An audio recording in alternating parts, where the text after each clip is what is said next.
अस्सलाम वालेकुम guys, code with Rashid में आपको खुशामदीद। आज की इस वीडियो में हम लोग मज़ीद डिक्शनरी के बारे में बात करेंगे और हम मज़ीद डिक्शनरी की कुछ प्रॉपर्टीज़ और मेथड को देखेंगे। तो हमारे पास जो फर्स्ट प्रॉपर्टी है वो ये है कि हम डिक्शनरी के अंदर किसी भी वैल्यू को कैसे चेंज कर सकते हैं। लेट्स से हमारे पास ईयर है, उसकी वैल्यू है 1964। अब हम लोग इस की वैल्यू को 2000 करना चाहते हैं, तो हम क्या करेंगे, इसके लिए हम लोग लिखेंगे डिक्शनरी का नाम, उसके बाद ब्रैकेट्स के अंदर की is equal to the new value जो हमारे पास 2000 है। इसको हम लोग प्रिंट कर लेते हैं और देखते हैं क्या आउटपुट आता है। इस प्रोग्राम को चलाने के बाद हम देखेंगे जो हमारे पास की ईयर थी इसकी वैल्यू चेंज हो चुकी है। प्रीवियसली 1964 थी, अब इसकी वैल्यू 2000 हो चुकी है। तो गाइस इस तरह हम लोग डिक्शनरी की वैल्यू को चेंज कर सकते हैं। अब हम लोग सेकंड प्रॉपर्टी देखते हैं और वो ये है कि हम लोग किसी भी की मेंबरशिप कैसे चेक कर सकते हैं। तो इसके लिए हम लोग लिखेंगे की, उसके बाद इन कीवर्ड एंड फाइनली डिक्शनरी का नाम। तो जो मॉडल है वो डिक्शनरी के अंदर एग्जिस्ट करती है, ये वाली की। इसको हम प्रिंट करते हैं, देखेंगे इस केस में हमारे पास जो रिज़ल्ट है वो ट्रू रिटर्न होगा। इसका मतलब है कि मॉडल की जो मेंबरशिप है फाउंड हो चुकी है डिक्शनरी के अंदर। अब हम लोग थर्ड प्रॉपर्टी देखते हैं और वो ये है कि हम लोग डिक्शनरी के अंदर न्यू आइटम कैसे इंसर्ट कर सकते हैं। उसके लिए हम लोग लिखेंगे डिक्शनरी का नाम, उसके बाद न्यू की जो कि हमारे पास कलर है इस केस में, और finally is equal to the new value. इसके अंदर हम लोग ब्लैक प्रोवाइड कर देते हैं। तो इस तरह ये हमारे पास डिक्शनरी के अंदर colour is equal to black की वैल्यू पे सेट हो जाएगा। इसको हम लोग प्रिंट कर लेते हैं और देखते हैं क्या आउटपुट आया है हमारे पास। तो इस केस में हमारे पास colour is equal to black की जो प्रॉपर्टी है वो डिक्शनरी के अंदर ऐड हो चुकी है। तो इस तरह हम लोग डिक्शनरी के अंदर न्यू की वैल्यू को ऐड कर सकते हैं।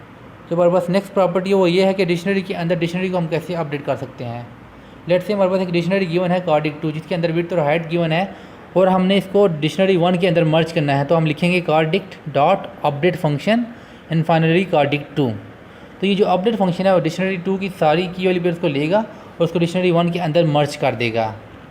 इस कार्डिक 2 हम लोग प्रिंट करते हैं और देखते हैं हमारे पास क्या आउटपुट आया है। तो इस प्रोग्राम को चलाने के बाद आप देख सकते हैं कि जो कार्डिक 2 के जितने भी की वैल्यू पेयर्स थे वो कार्डिक 1 में मर्ज हो चुके हैं, जो कि हमारे पास विड्थ और हाइट हैं। तो गाइस इस तरह हम लोग एक डिक्शनरी को दूसरी डिक्शनरी के अंदर मर्ज कर सकते हैं। अब हम अपनी नेक्स्ट प्रॉपर्टी को देखते हैं और वो ये है कि हम लोग डिक्शनरी के अंदर से कोई भी वैल्यू को कैसे रिमूव कर सकते हैं।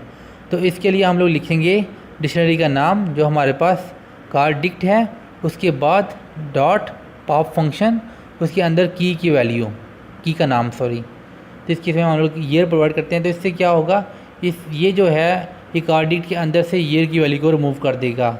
इसको चलाते हैं और देखते हैं हमारे पास जो न्यू कार्डिक्ट आई है उसके अंदर से ईयर की वैल्यू रिमूव हो चुकी है।